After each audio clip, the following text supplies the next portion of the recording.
สบายดีทุกท่านเฮาต้องการขายเฮือนอยู่บ้านนาแฮเมืองสีโคตตะบงนครหลวงเวียงจันทน์ใกล้กับห้องหมอปวดตาทงปง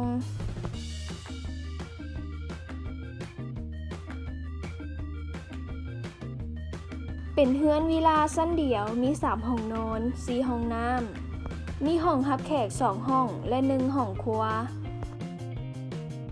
มีบอนจอดรถมีเดินหน้าบ้านและหลังบ้านเฮามาเบิ่งที่อยู่ของเฮือนเริ่มแต่ห้องหมอปวดตาทงปงมาทางสีไข่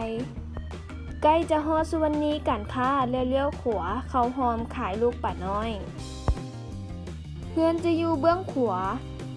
สนใจโทร020 555 11878